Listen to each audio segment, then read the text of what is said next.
सर्वेभ्यो नमः। देववाणी संस्कृतं यूट्यूब चलदृश्यं प्रति भवतां भवतीनां च हार्दं स्वागतम्। देववाणी संस्कृतम यूट्यूब चैनल में आप सभी संस्कृत प्रेमियों का हार्दिक अभिनंदन। मित्रों, हम समास प्रकरण को पढ़ रहे हैं। संस्कृत व्याकरण प्रवेशिका लेखक डॉक्टर बाबूराम सक्सेना जी द्वारा प्रणीत पुस्तक के अंदर जो समास प्रकरण दिया है, जो टीजीटी पीजीटी आदि परीक्षाओं की तैयारी करने के लिए पाठ्यक्रम में निर्धारित किया गया है, उसको पढ़ रहे हैं। परीक्षा की दृष्टि से तैयारी कराने के लिए ये कक्षा चलाई जा रही है। आज हम इस सीरीज की 5वीं कक्षा को पढ़ेंगे। ध्यान दीजिएगा, आज हम 5वीं कक्षा को पढ़ेंगे। 4 कक्षाएं मैंने आपको पढ़ा दी हैं। ये 5वीं कक्षा को आज हम पढ़ने जा रहे हैं।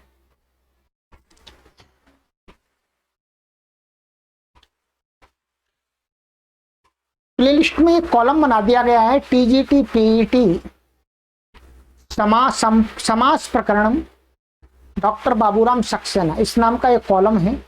उसी में सभी वीडियोज आपको क्रमशः प्राप्त हो जाएंगे। कोई भी पाठक इस कोर्स को निःशुल्क पढ़ करके समास प्रकरण की अच्छी तैयारी कर सकते हैं। नेट कर रहे हैं आप, जेआरएफ की तैयारी कर रहे हैं, बीएड की तैयारी कर रहे हैं, एमए बीए शास्त्रीय आचार्य की कक्षाओं में पढ़ रहे हैं, सभी के लिए बहुत उपयोगी ये सीरीज है। चलिएगा, निःशुल्क पढ़िएगा मित्रों। हमारा आज 5वीं कक्षा में हम पढ़ेंगे। आपको मैंने हमारा अव्ययी भाव समास चल रहा था, अव्ययी भाव समास चल रहा था और मैंने आपको यहां तक पढ़ा दिया था। यहां तक हमने पढ़ लिया था।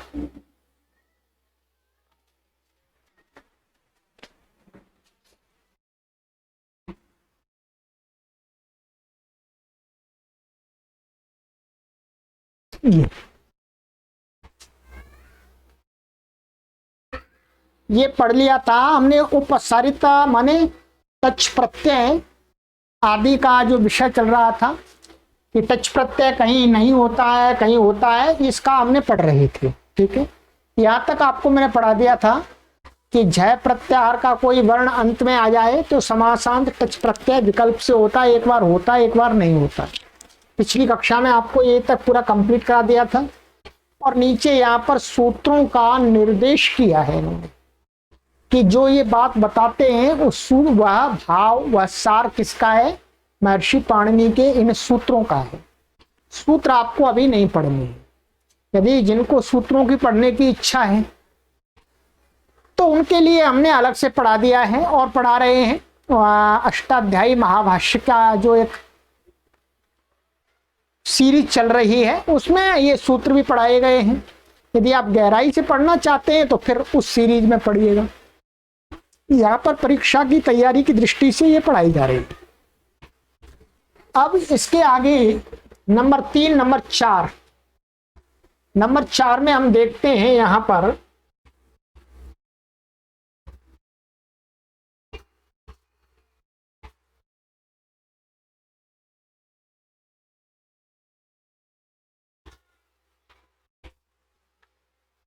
ये यहां पर दिया है शरद विपाश अनस मनस उपानः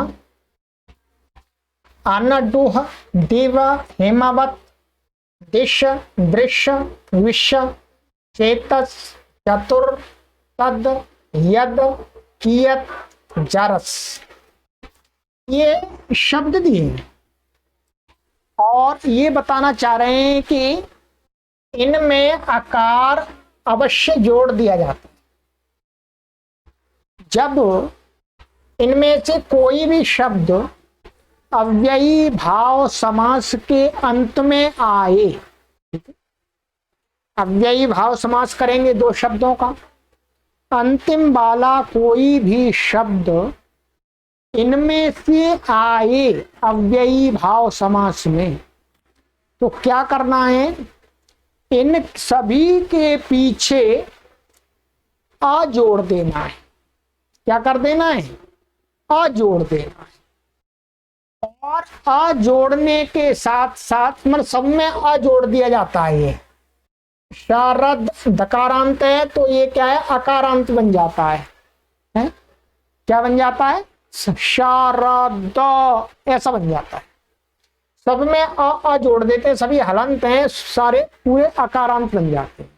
ठीक है, अवश्यमाय नित्य। जैसे आपको यहां पर इन्होंने उदाहरण दिया,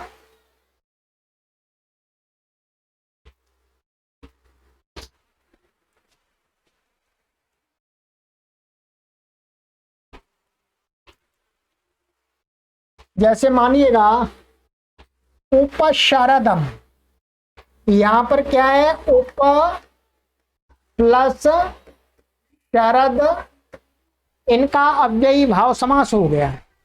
अव्ययी भाव समास हुआ है इसलिए इसमें नित्य ही क्या है, आ जुड़ जाएगा।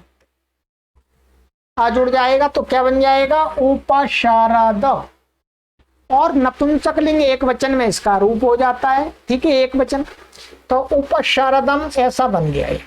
ठीक है, इसी प्रकार से आधि मानसम, ठीक है, उपादेशम, सभी के साथ में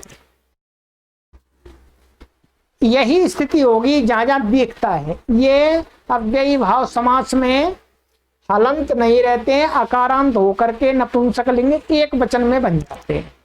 ठीक है, इसके लिए यहां पर ये सूत्र का निर्देश किया है। ये कार्य एक सूत्र से होता है। वो कौन सा सूत्र है बताते हैं डॉक्टर बाबूराम सक्सेना महाराज जी। एक सूत्र अर्थात दो सूत्र है। एक सूत्र है अव्ययी भावे शरत प्रभृतिभ्यः, एक ये सूत्र है। जराया जरश्च, ये वार्तिक है।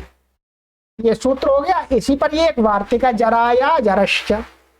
अव्ययी भाव समास के अंत में आने पर शरद इत्यादि शब्द टच प्रत्यय जुड़ने से अवश्य ही ह्रस्व अकारांत हो जाता है, अर्थात हो जाते हैं। इन दो सूत्रों से ये काम होता है। मुख्य रूप से तो ये सूत्र है महर्षि पाणिनि का, और जराया जरा शब्द से इससे हो जाता है। ठीक है, ये हो गया। चलिएगा, ये ध्यान रखेंगे अव्ययी भाव समास में यदि कहीं पर अंत में ये शब्द आते हैं तो इनको नित्य ही आ जोड़ना पड़ता है। नंबर 5, नदी, पौर्णमासी तथा आग्राहणी, ये तीन शब्द हैं। शब्दों के अव्ययी भाव समास के अंत में आने पर यदि इनमें से कोई भी शब्द अव्ययी भाव समास के अंत में आ जाए तो क्या कहते हैं, विकल्प से टच प्रत्यय लगता है। टच का आ लगता है विकल्प से। इस प्रकार के शब्दों के साथ अव्ययी भाव समास बनने पर दो दो रूप सिद्ध होंगे। दो हो जाएंगे। एक बार क्या हो जाएगा, एक बार टच का आ जुड़ करके अकारांत बन जाएगा, और एक बार नहीं होगा तो ईकारांत, फिर अव्ययी भाव समास में दीर्घ ईकार को ह्रस्वकार हो जाता है। ये बता दिया था, पहले पढ़ा दिया है। तो दो दो रूप होंगे।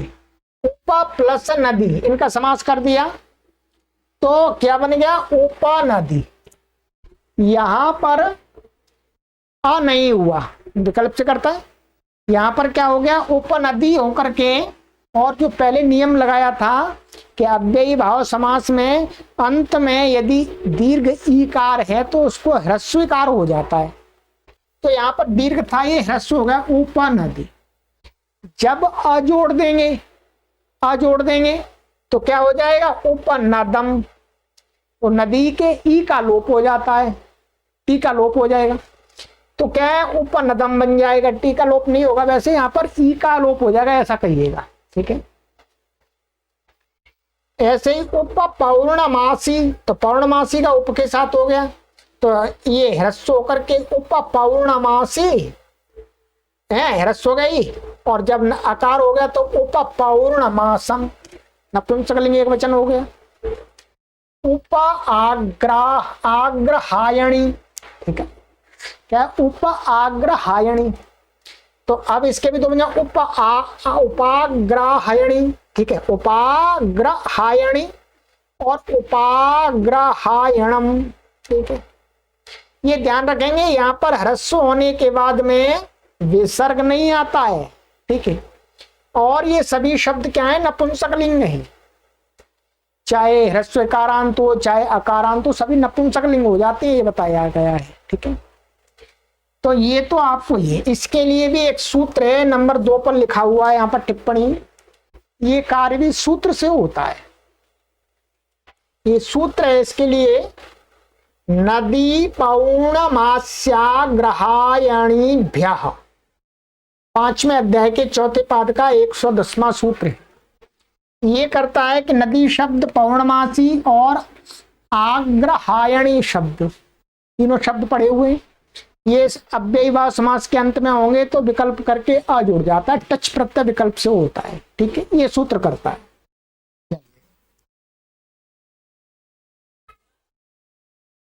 आगे आगे है, इसमें कहते हैं गिरी शब्द के भी अव्ययी भाव के अंत में आने पर विकल्प से टच लगता है। इस प्रकार इसके भी 2 रूप बन जाते हैं। गिरी शब्द क्या है, ह्रस्वकारांत, ह्रस्वकारांत है, तो उप प्लस गिरी ही, क्या, उप प्लस गिरी ही, उपगिरी बन गया आपका उपगिरी।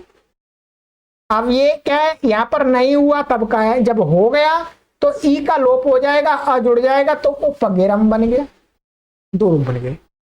इसके लिए भी क्या है, एक सूत्र है। कौन सा सूत्र है, देख लीजिएगा। ये सूत्र है गिरीश्च सैनकस्य 4-5-112। ये कहते हैं कि आचार्य सेनक के मत में 2 रूप बनाने हैं। यहां पर इसका अर्थ है सही है, आचार्य सेनक के मत में गिरी शब्द जब अंत में आता है तो उसको टच हो जाता है, दूसरों के मत में नहीं होता है, तो 2 रूप बन जाते हैं मुख्य रूप से, ये इसका अर्थ है, ठीक है। चलिएगा, गिरी शब्द के 2 रूप बन जाएंगे, गिरी शब्द अंत में आएगा। अब आ जाइएगा गा, अब विशेष पर आ जाइएगा। अव्ययी भाव समास में जो अव्यय आते हैं उनके प्रायः ये अर्थ होते हैं। बहुत अच्छी बात बता रहे हैं। अब ये महाराज जी कह रहे हैं कि हमने जो ऊपर समास में दिखाया है कि जो अव्ययी भाव समास होता है जैसे उपगंगम आदि, तो जो पहले वाला जो अव्यय होता है, पहले वाला जो अव्यय होता है उस अव्यय का अर्थ क्या होता है, ये भी तो ज्ञात होना चाहिए। अभी तक अर्थ नहीं बताया, तो अब ये बताएंगे आगे कि अव्ययी भाव समास में प्रायः करके, 100% नहीं कहा मित्रों, प्रायः करके कहा है। प्रायः का मतलब अधिकतर। अव्ययी भाव समास आपको जहां पर भी मिलेगा उसमें पहला शब्द अव्यय होगा, उसका अर्थ क्या होगा वो आप इस प्रकरण से समझ जाएंगे। पूरा 99% आप समझ जाएंगे, मानिएगा।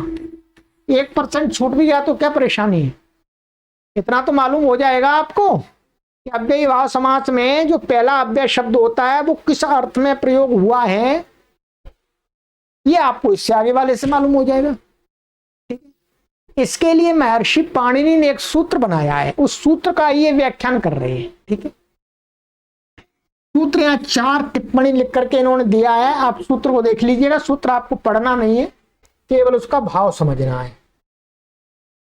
सूत्र है आपका ये, अव्ययम विभक्ति समीप समृद्धि वृद्ध्यर्था भावात्यया संप्रति शब्द प्रादुर्भाव पश्चाद्यथा नो पूर्व यौग पद्य सादृश्य संपत्ति साकल्यांत वचनेषु। आपको हो सकता है पढ़ने में ही कठिनाई हो सूत्र को खैर कोई बात नहीं मित्रों, आपको पढ़ने में कठिनाई हो चाहे सरलता हो, इससे कोई आपको लेना देना नहीं है। इस कक्षा में सूत्र मैंने आपको उच्चारण करके बता दिया, इसका भाव पढ़ना है अब। ठीक है, भाव पढ़ना है। ये सारे अर्थ दिए हैं, ये अर्थ दिए हैं, इन अर्थों में ही अव्ययी भाव समास में आया हुआ अव्यय होता है। चलिएगा अब क्रमशः देखेंगे, आज की कक्षा में कुछ को देखेंगे, कुछ आगे की कक्षा में देखेंगे, काफी अर्थ हैं। चलिए आइएगा, ये बहुत विशेष है, ये ध्यान रखिएगा। तो योगाव्ययी भाव समास में अव्ययीभाव में जो अव्यय आते हैं उनके प्राय ये अर्थ होते हैं। नंबर 1, किसी विभक्ति का अर्थ, कोई अव्यय है वो किसी विभक्ति के अर्थ को दर्शाता है। विभक्ति का अर्थ क्या होता है? जैसे द्वितीया का अर्थ क्या होता है? वो कर्म हो जाता है। तृतीया का अर्थ करण आदि होता है। संप्रदान होता है चतुर्थी का। पंचमी का अपादान अर्थ होता है। इस प्रकार के विभक्ति के अर्थ को दर्शाते हैं। ठीक है, कुछ अव्यय जैसे, यथा माने जैसे, आगे दिया उदाहरण आधी प्लस हारी, इसका समास कर देंगे तो ये बनता है आधिहारी। क्या बन जाता दोनों को मिला करके? आधिहारी। इसके रूप नहीं चले। अब यहां पर ये तो हरि है, आधि शब्द का अर्थ है सप्तमी का जो अर्थ होता है में, विषय में, पर आदि, वो अर्थ है। ठीक है, जब ये हरि हरि है तो हरि का अर्थ हरऊ इति, ऐसा है। हरऊ में हरि के विषय में, तो हरि के विषय में ये अर्थ कहां से आ गया? ये अर्थ दे रहा है आपका आधि। ठीक है, सप्तमी के अर्थ में, माने इसका सप्तमी का अर्थ ये अधि बता रहा है। आदि हरि का अर्थ हरि के विषय में। समझ में आ गया आपको? आराम से समझ में आ गया वो। अब ऐसा नहीं है कि हर विभक्ति के अर्थ के लिए नहीं, प्रयोग जितने प्रयोग मिलते हैं उनमें प्राय करके सप्तमी का ही अर्थ अधिक दिखाई देता है अव्ययीभाव समास में। ठीक है, चलिएगा। तो एक तो विभक्ति के अर्थ में अव्यय का प्रयोग देखा जाता है। दूसरा है समीप का अर्थ। अव्ययीभाव समास के आदि में प्रयुक्त जो अव्यय है उसका एक अर्थ क्या हो सकता है? समीप। जैसे उपा प्लस गंगा, तो ये अव्यय उप, इसका यहां पर क्या अर्थ है? समीप, निकट। जब इसका करेंगे तो क्या? गंगायाः समीपम, ऐसा विग्रह कर दिया।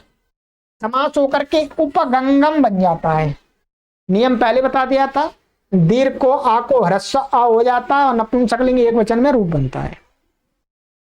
उपगंगम का अर्थ है गंगा के समीप। ये समीप अर्थ कौन दे रहा है? यहां पर उप दे रहा है। ठीक है,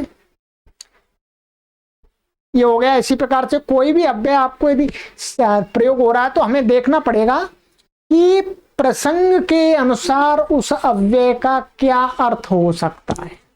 ठीक है, चलिए यहां पर ऐसा निश्चित मत कर कीजिएगा कि केवल अधीश विभक्ति के अर्थ में होता नहीं, दूसरे अव्यय भी होते हैं।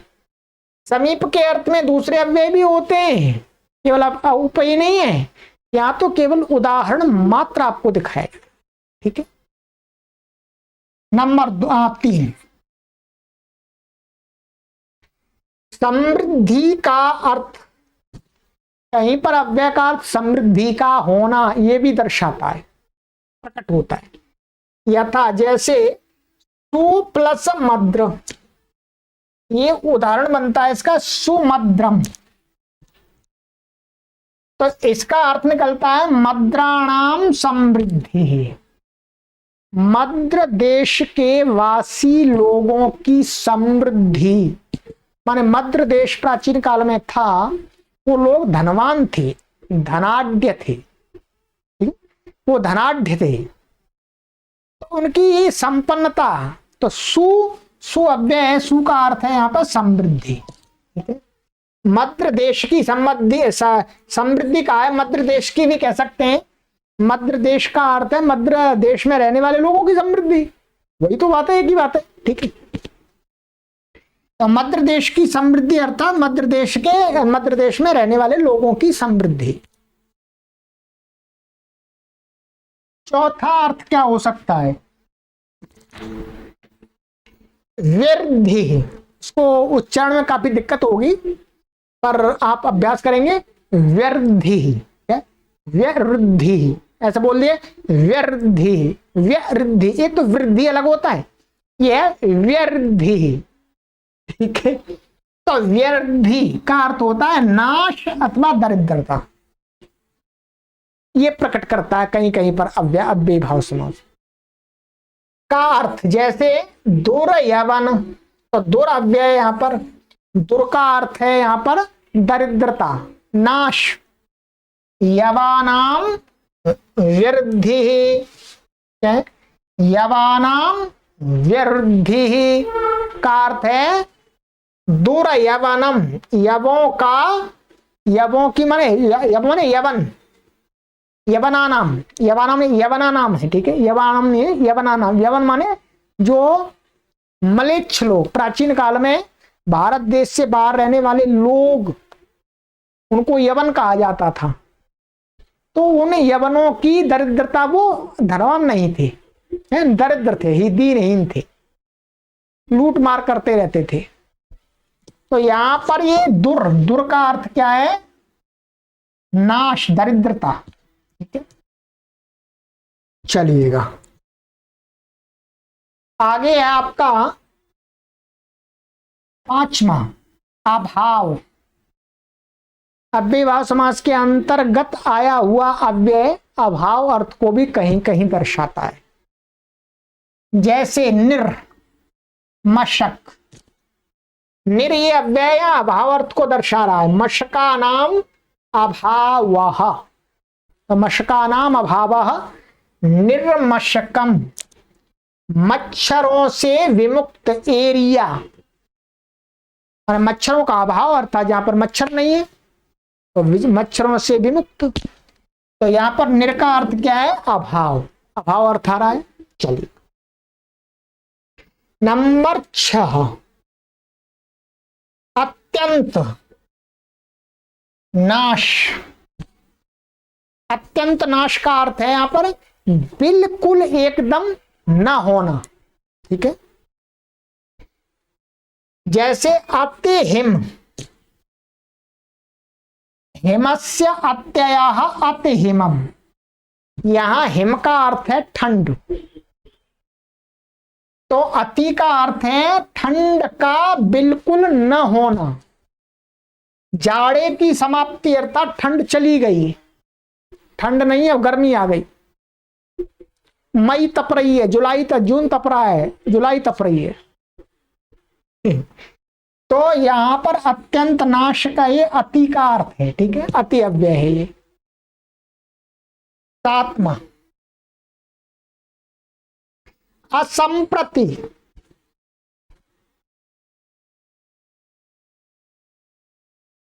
असंप्रति का अर्थ है अनौचित्य। अनौचित्य का अर्थ है कि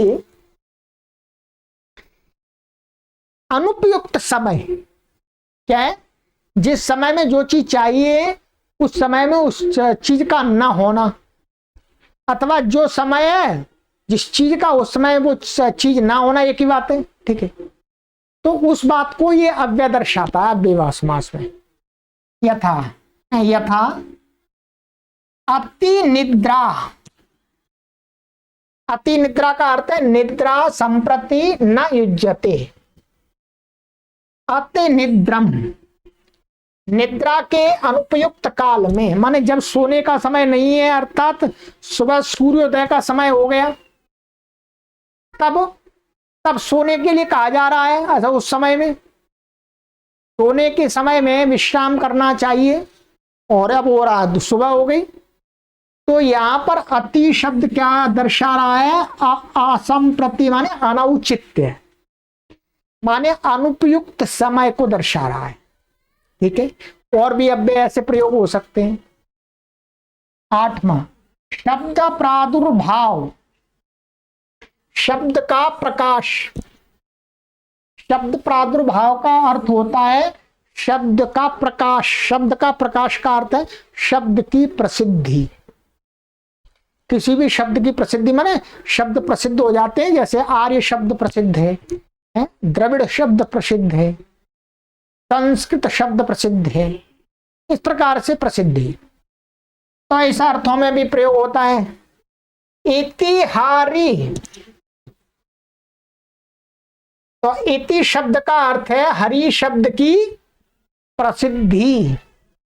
हारि शब्दस्य प्रकाशः इतिहारी, और हरि शब्द का उच्चारण, और हर किसी के मुख में हरि शब्द का उच्चारण।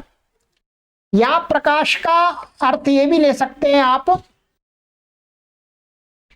कि शब्द का प्रकट होना, शब्द का उत्पन्न होना, ये भी अर्थ हो सकता है। ठीक है, यहां पर इन्होंने यही दिखाया है, शब्द प्रादुर्भाव माने शब्द का प्रकाश, माने शब्द का उत्पन्न होना, ये भी अर्थ ले सकते, कोई परेशानी नहीं।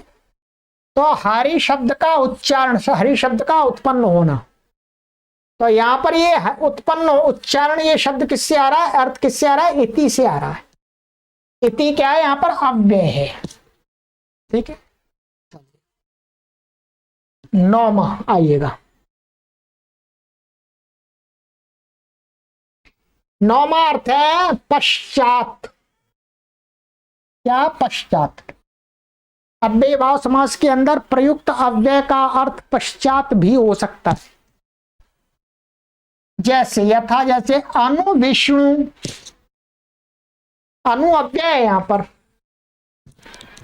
इसका अर्थ यहां पर क्या है? पश्चात है। विष्णु पश्चात, अनु विष्णु, विष्णु के पीछे, विष्णु के पीछे लक्ष्मी जी चलती है, ऐसा लोक में प्रचारित है? लक्ष्मी जी विष्णु जी के पीछे पीछे चलती रहती हैं। अर्थात यहाँ पर भगवान है, वहां पर लक्ष्मी, अर्थात लक्ष्मी धन संपत्ति, ऐसा भी कह सकते हैं। तो यहाँ पर अनु शब्द का क्या अर्थ आ रहा है? पश्चात। ठीक है मित्रों, चलिएगा, ये 9 अर्थ मैंने आपको बता दिए आज। 9, अभी और भी है, आगे 10वां है, 11, 12, और ये कुल मिलाकर के 16 अर्थ हैं। आगे की कक्षा में मैं आपको यहां से आगे के अर्थों पर विचार करूंगा, ये बताऊंगा 10वें से लेकर के। ठीक है, ये आप ध्यान रख लेंगे तो आपको बहुत सरलता होगी अव्ययी भाव समास को पहचानने में। परीक्षा आदि में कहीं पर समस्त पद आता है तो आप उसके अर्थ को जल्दी से पहचान सकेंगे यदि आपने ये पढ़ लिया है तो। ठीक है, जो भी पाठक इस पुस्तक को मंगाना चाहते हैं वो इस पुस्तक को आराम से प्राप्त कर सकते हैं।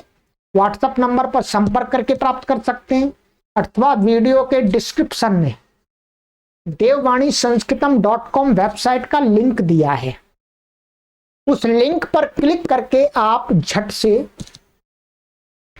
ऑर्डर करके अपने घर पर ही बैठे बैठे इस पुस्तक को न्यूनतम मूल्य पर, सबसे कम मूल्य पर मैं आपको ये उपलब्ध कराता हूं। ठीक है, प्राप्त कीजिएगा। और मित्रों, आपको ये कक्षाएं उपयोगी दर्शित हों, उपयोगी हैं।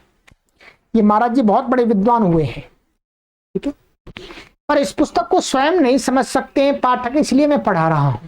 पूरा मैंने कारक प्रकरण पूरा पढ़ा दिया है, समास प्रकरण भी पढ़ा रहा हूं। ठीक है, का संधि प्रकरण भी पूरा पढ़ा दिया है, ये इसके जो मुख्य मुख्य जो प्रकरण हैं वो सारे मुझे यहाँ पर पुस्तक इस पर यूट्यूब पर तैयार करके आप लोगों को देने हैं और निःशुल्क देने, कोई फीस आपसे मैं नहीं लेता हूं। आपकी इच्छा हो तो आप जरूर सहयोग कीजिएगा, करना ही चाहिए सब कुछ। चलिएगा, सर्वेभ्यो नमः।